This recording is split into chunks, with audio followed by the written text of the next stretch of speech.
अकोला शहरात वाढत्या गुन्हेगारीच्या घटनांविरोधात बजरंग दलाने पोलीस प्रशासनाकडे कठोर कारवाईची मागणी केली आहे। व्यापाऱ्यांवर हल्ले, दगडफेक आणि बाजारपेठेत निर्माण झालेल्या भीतीच्या वातावरणामुळे शहरातील नागरिकांमध्ये संताप व्यक्त केला जात आहे।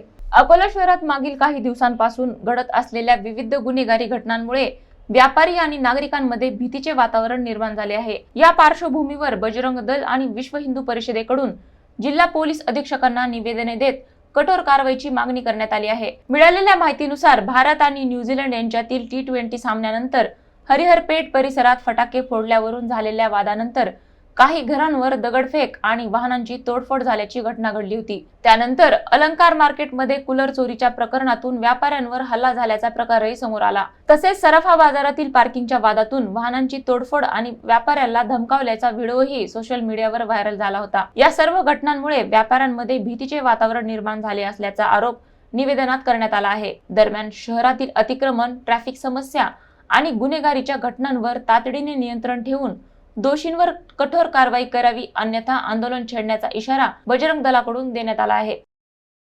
हरिहरपेठमध्ये एक घटना घडली। भारत T20 मॅचचं क्रिकेटचं फायनल जिंकल्यानंतर काही हिंदू युवक त्या ठिकाणी फटाके फोडत होते।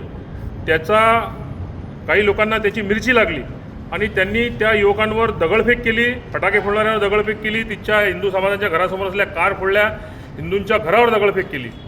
ती घटना होत नाही तर अलंकार मार्केटमध्ये एक कूलर चोराला तिच्या व्यापाऱ्यांनी पकडलं तर त्यांनी त्याच्या साथीदारांना बोलवून, त्याच्या परिवारातल्या महिलांना बोलवून त्या व्यापाऱ्यावर हल्ला केला, त्याच्या दुकानातलं सामान फेकपाक केलं, त्याला अश्लील शिवीगाळ केली।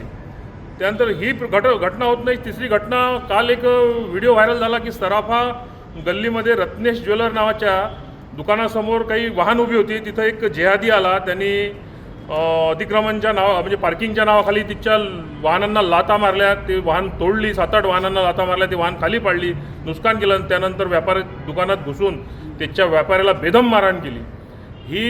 यामुळे सर्व व्यापाऱ्यांमध्ये आणि हिंदू समाजामध्ये दहशत निर्माण झाली आहे। मी आपल्या माध्यमातून, सोशल मीडियाच्या आणि सगळ्या न्यूज चॅनलच्या माध्यमातून व्यापाऱ्यांना इथं आश्वासित करतो की तुम्ही घाबरू नका।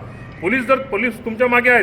SP साहेबांनी आश्वासन दिलं आहे, पण विश्व हिंदू परिषद बजरंग दल सुद्धा तुमच्यासोबत आहे। जर योग्य ती कारवाई झाली नाही तर विश्व हिंदू परिषद बजरंग दल जशाच तसं उत्तर देण्यास तयार आहे। व्यापाऱ्यांनी घाबरायची गरज नाही, असं मला या ठिकाणी सांगायचं आहे।